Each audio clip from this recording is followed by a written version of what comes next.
Let's bring in the playmaker, the great Michael Irvin, Hall of Famer, joins us now. Hey, Mike. Danny, what's up, my man? Is this a big deal? It is a big deal, Dan. Okay. It is what it is. It's hey, if anyone understands this, I do more than anything. It's the timing of it all. It is the timing of it all. Is it a big deal?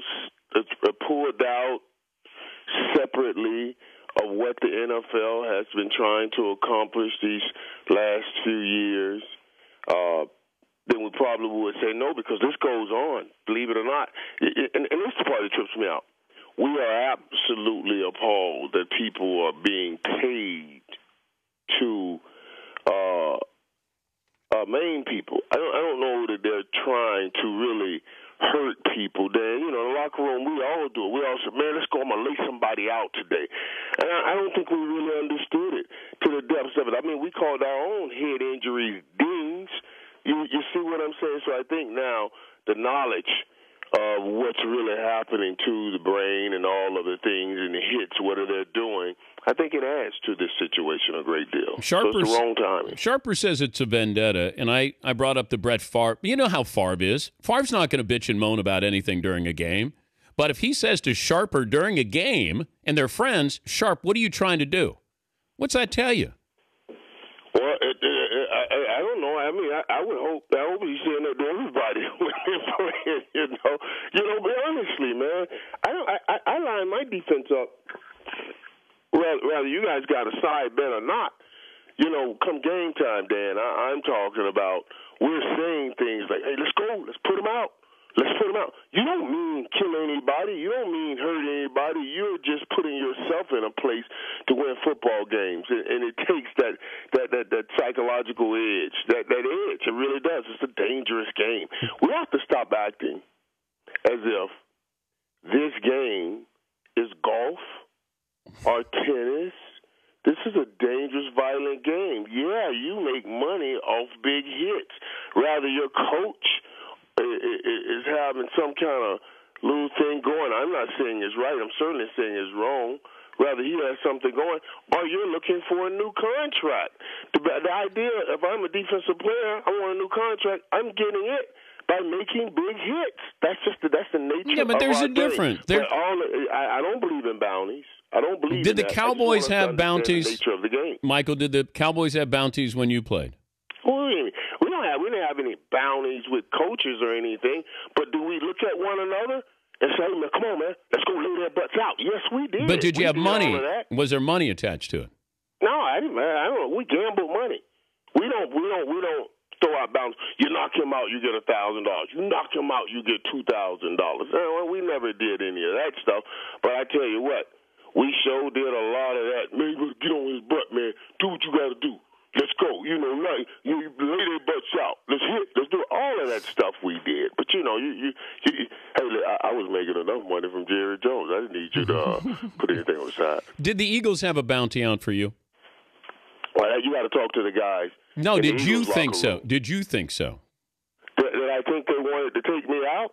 Did they have a bounty out? I don't know about a bounty, but I certainly believe when I hit the field, not just the Eagles, the Redskins, the Giants, everybody wanted to take me out. But you know what I mean. To win a football game. But beyond the normal, I'm going to hit you and level you and take you out of here. Do you think that this is Buddy Ryan with the Eagles? You don't think Buddy Ryan, honestly, Buddy Ryan was going to do anything Buddy Ryan can do to get his team riled up. Buddy Ryan, just like Rex Ryan, does emotional coaching. So he throws things out. That's the way I looked at it. I don't believe, Dan, when you're making $6, $7, $8 million a year, that an extra $1,000 is going to make you say, "Oh my God, I'm going to knock him out now." You see what I'm saying? This is what we got to be real with here. But then why do it, Mike? It's absolutely wrong to put a bounty on, especially when you're talking about taking someone out of a game. But the reality is that mentality permeates the NFL anyway. He's Michael Irvin, the playmaker, NFL Network analyst, joining us, Dan Patrick Show. That's what I didn't understand. If I'm going to give you $1,000 or $1,500, and you can be fined $25,000 or $50,000. business, Dan. Yes. I mean, I would say to Greg Williams, Right. I'm going to take him out. You pay my fine. I'll take out, Brett Favre or Kurt Warner. You pay my fine. $1,500, that gets me a plane trip to New York to visit the commissioner. Well, yeah. And so now I'm still down 23-5. I'm down 23-5. Where is this smart for me? Let me just get him to the ground. Honestly, man. And then right now, outside of Peyton Manning, we don't have a story. Basketball's eating things up, so we got this right now. I'm not saying it's not a story. I'm saying it's a story because of the timing of it and what the commissioner has put forth. And, I love the commissioner. Make no mistakes about it. I love what this dude is doing. I love him all together. So it's just bad. It's bad timing for it right now for this to be getting out. Do I think some form of this is going on, even if it's not money passed on? It's just mental reps, as we call it. Absolutely. Rather we're in a cafe somewhere having a drink, and I'm looking across the tables and saying to my man, "Hey, man, I need y'all to take this dude out next week, man. I don't mean hurt him, but I need you to take care of him next week." And then, that's what we do. The Peyton Manning story is going to dominate this story by the end of the week. How does this all play out? What's the end game here for the Colts and Peyton Manning?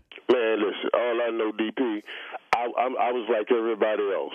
I saw a 28-second clip of Peyton Manning throwing the football, and that was neat. That was room enough for me to give him $28 million. 28 seconds, I'll give you the $28 million. $1 million a second? That's all I do, baby. Oh, no. You saw that, dude. You saw that video. Oh, please. Peyton threw that post. That ball, man, hey, man, hair stood up. I don't know why hair stood up on the back of my head, but they did. Okay, so where's he play then, Irv? Hey, they're selfishly. My radio show's in Miami. I'm sure they're hoping the Dolphins do something. Well, they're going to pony up, but is that the right place? What about you don't want to go to the Redskins. I still thought San Francisco. Too strong right there, head coach, I believe. Even the Rex Ryan thing, too strong of a head coach defensively. Where Peyton goes, Peyton has to, with all that has gone on, have some kind of control. Because Peyton's going to have, and you want him to have, vendetta on his mind. I get so sick and tired of people talking about, oh, no, it don't bother me. Even Kobe Bryant the other day. No, it don't bother me. Let me put 18 points in the first quarter. Stop it. I love that Rondo. You know what Rondo said? Keep those rumors coming. I'll keep killing you guys for putting those rumors out there. It bothers people to hear that stuff. You're being traded and stuff. And I love a dude that stands up and says, hey, y'all keep doing this, I'm going to keep doing it to the defenses. That's what I like. Okay, before I let you go, if you're the Redskins, do you want Robert Griffin III or Peyton Manning? Boy, Kyle Shanahan, Mike Shanahan, I'm going to take the young guy that I can maneuver, manipulate, and control. Wow. Now, Joe Philbin and the Dolphins, you get Peyton Manning. You get all the help you can get, and you're ready made to go and win right now with Peyton Manning. That's the way I'm going. Good to visit with you, Mike. Dan, it's always great to talk with you, Dan. Thanks for getting up early for me. Dan, I'm always up early. Dan, I'm up 5:30. Dan, somebody has to pay these bills, and it will be one of my sons. I work them out every morning. Yeah, but it used to be you got in at 5:30. Now you're getting up at 5:30. I like that. Man, you don't steal my line. That is my line. I know. That is my line. I am the self-indict. You are not to incriminate. There's a difference between the two. You allow me to self-indict. You do not incriminate. DP, it is always good to talk. Good to talk to you, Mike. Thank you, bud. My brother. Michael Irvin, NFL Network. I still go back. He had one of the funniest lines ever, and he is good at looking back on what he did and did wrong. But I remember when he was talking about how he would look in the stands and he would see all these kids and, like clean-cut kids. They would have Emmett jerseys on or Troy jerseys on. And then Mike would look over and he'd go, I'd see the hardest brothers and they'd have number 88 on. You probably got ankle bracelets on. Like, these brothers were so hard, man. I'd look over and I'd see these little clean-cut kids, and they'd have Troy's jersey on. I'd have hardcore brothers, probably did hard time, got number 88 on. Oh, Mike was funny.